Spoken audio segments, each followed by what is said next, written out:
এই মেয়ের প্রথম বাচ্চা হওয়ার আগে কি হইলো ভিডিওটা একবার দেখুন।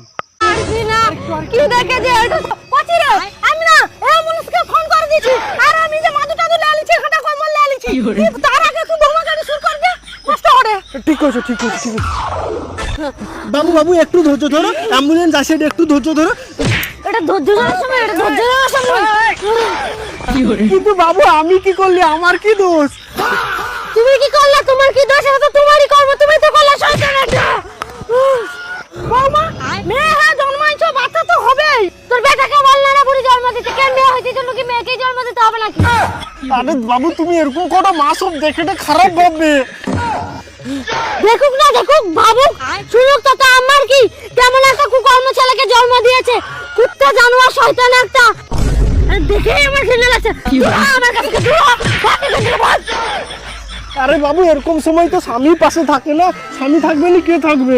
তুই পাশে থাকিস তো আজকে আমার এই অবস্থা, তোর জন্যই তো আজকে এই অবস্থা।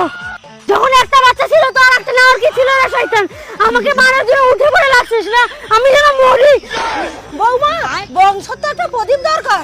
কত প্রদীপ দরকার রে শয়তানি, তোর কত প্রদীপ দরকার? তুই মরার পর কি সেই প্রদীপ কি ছড়ে মাটি দেওয়া হবে তোর? দাঁড়াও দাঁড়াও, আমি তোর ফল লেসে দিই। দাঁড়াও দাঁড়াও দাঁড়াও, একটু দাঁড়াও, ফল লেসে দিই, ফল খাবো। তুই খা ফল, দরকার নেই আমার ফলের। কতি রে, আরে গাড়ি চলে আসছে, চলে আসছে চলে আসছে, গাড়ি চলে আসছে, গাড়ি আসছে, গাড়ি চলে আসছে।